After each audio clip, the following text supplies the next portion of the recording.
Well, one very well-known Trump opponent is getting a lot of attention tonight on social media for a Facebook message that has now reached more than 1 million people.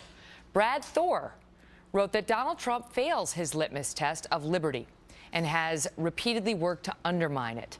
He also encouraged those who want to, quote, blow up Washington to consider what will happen if they do. This is part of it. Here you watch. Joining me now is Brad Thor, former member of the Homeland Security Department's Analytic Red Cell Unit and author of the new book, Foreign Agent, along with Trump supporter David Wohl. Great to see you both. So, hi, Randy. Brad, you just heard that interview with Eric Trump. You heard the man he knows, you know, incredible with his children, giving, fun-loving, honest. Why do you not see him that way, and why can you never get behind him?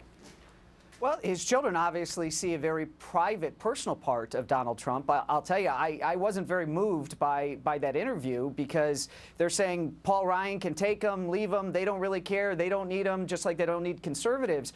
And, you know, this idea that they're his chief advisors also troubles me. You know, we kept hearing that Donald Trump was going to become more presidential. We were going to see that. And even after the Wisconsin win, he goes on morning television and he's still talking about the Rafael Cruz JFK assassination garbage in that rag, the National Enquirer, and then he's also calling George Will a loser the same day. I don't think we're going to see. I think Donald Trump is interviewing for the most important job in the world right now, and we are seeing him at his best behavior. This is as good as it gets, and it's horrible. David, what do you make of that point specifically about the reference to Rafael Cruz and, you know, George Will is a loser and that kind of thing? Well, this is what people love about him, is he's kind of a guy. Despite his extraordinary wealth, his extraordinary political popularity, he gets down and dirty with people, and he lets them have it when he feels it's appropriate.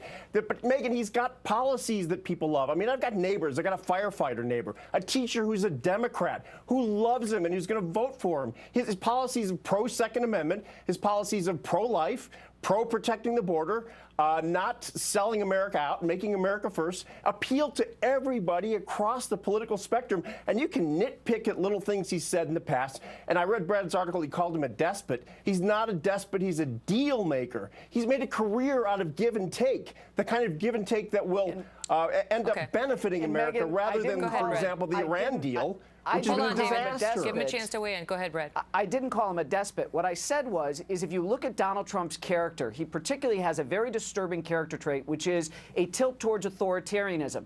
And throughout history, when you have leaders that tilt towards authoritarianism, very bad things happen. When Trump talks about what he'll do to Jeff Bezos when he becomes president, and when he talks about what he'll do with the military, and they will obey his orders no matter what. Okay, but let me ask you this, Brad, because he would say the thing about the military he took back, but the stuff about Jeff Bezos of the Washington Post, I think Trump might say that was just bluster. It was, bluster. Well, Megan, he's interviewing now. I mean, he changes his positions. The guy's got more positions than a porn star. Nobody knows what he really stands for. He has no core. Just and give me a second. all we know is his history. Okay, good. That's the only thing we know is what he's said and done in the past. Go ahead, David. Brad's a very intelligent guy. There's no question about that. But, Brad, does it concern you at this point in time, given the status of everything right now, that when you condemn Donald Trump, you are becoming a de facto Hillary Clinton surrogate? Because all of the people in the mainstream... Let him answer that, because people make that charge. Sure. Go ahead, Brad. Yeah. David, here's the deal, and I respect your admiration for Donald Trump and your surrogacy for him, but when is he going to try to win us over? The guy has got, I've said this repeatedly, I think he's got some great ideas, but it's time to start acting presidential. I don't want Don Rickles in the White House. Enough with the insult. He's like trying to insult comedy dog. He's won over tens of millions of Americans, and at this point, I have to say, Brad, all due respect, where do you get up tens, to you. He's got more than 11 million. He's got more than 11 more votes than anyone in the history of the GOP. What were you going to say, David? It's up to you. I got to say, Brad, it's up to Brad now to come to Donald Trump's side. No, Donald Trump doesn't have to do anymore. He does not have to come to this. this. I'm going to give you the floor in a second, Brad. I'm going to give you a second. Let him finish. Go ahead, David. He does not have to come to people like Brad, hat in hand, down on one knee, saying, please, people like me. He's already accomplished that. So many people like him now. They've given him a huge mandate, and it's up to Brad to come over to his side. And I think Brad will. Brad, go ahead.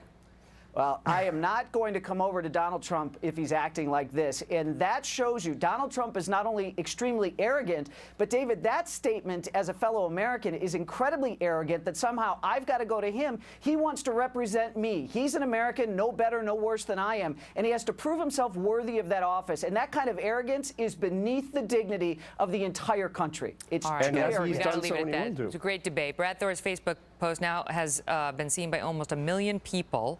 And that's the thing with Brad. Whatever he writes, everybody reads it. That's why he's such a successful author. It's great to see you both. Thanks, Thank Megan. you, Megan.